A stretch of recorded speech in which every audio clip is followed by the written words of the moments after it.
And I love the story about how they took Adapa to Niburu, and the whole spaceship ride, and Adapa was losing his mind.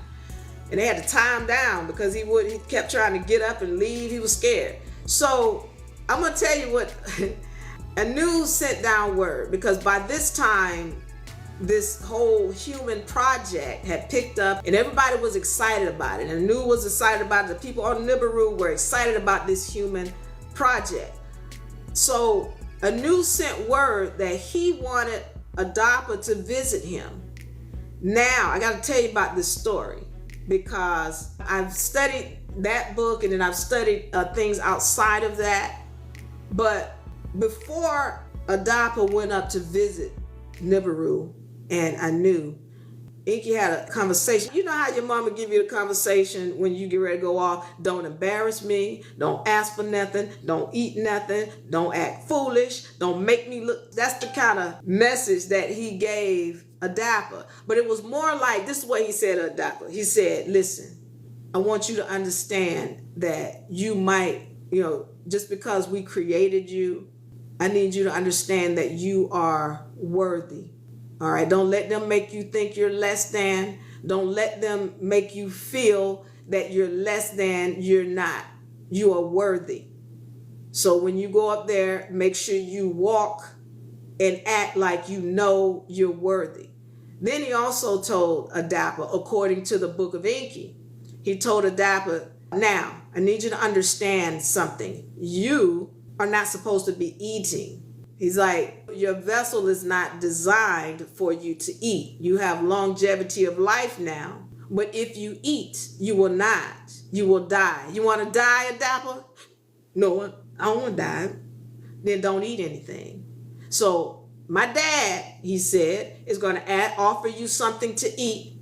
My dad is going to offer you something to drink. You don't eat and you don't drink, or you will die. You want to die, Adapa? No, I don't want to die. Okay, then don't eat or drink anything. All right. So now, according to the book of Enki, he told him not to eat because it would diminish his longevity of life. However, I read another story that what Anu offered Adapa was longevity of life. That if he were to eat and or drink, because the Anunnaki have a longevity of life. They supposedly live for 2,000 years or whatever, over 2,000 years.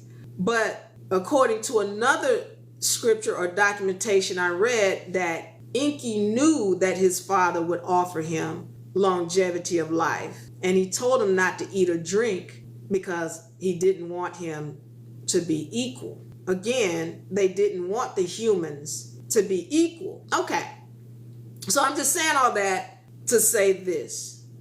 There are beings here running this game. And no, they don't want you to be equal, because if you're equal, if you have knowledge, again, you cannot be a slave. People keep asking me, well, does this make me sovereign? Am I sovereign now? What makes you sovereign is knowledge of self, mastery of self. That's what makes you sovereign. You got to have the knowledge. And so if you don't have it, then you can't be sovereign. You don't have longevity. You will be a slave if you don't have knowledge. So once you have knowledge, nobody can enslave you. Well, that's, what the Anunnaki were trying to avoid. They didn't want Adapa to have knowledge of self, because then who's going to mine the gold? We can't get the gold mined if these humans don't think they're slaves, if they don't think they're supposed to serve us, then we can't get the gold mined. All right. So this is why, according to another documentation outside of the book of Enki, is saying this is why he told Adapa not to eat, because he didn't want him to have longevity of life.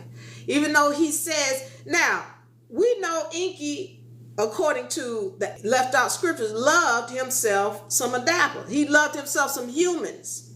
According to the left out scriptures, he loved the humans because that was his creation.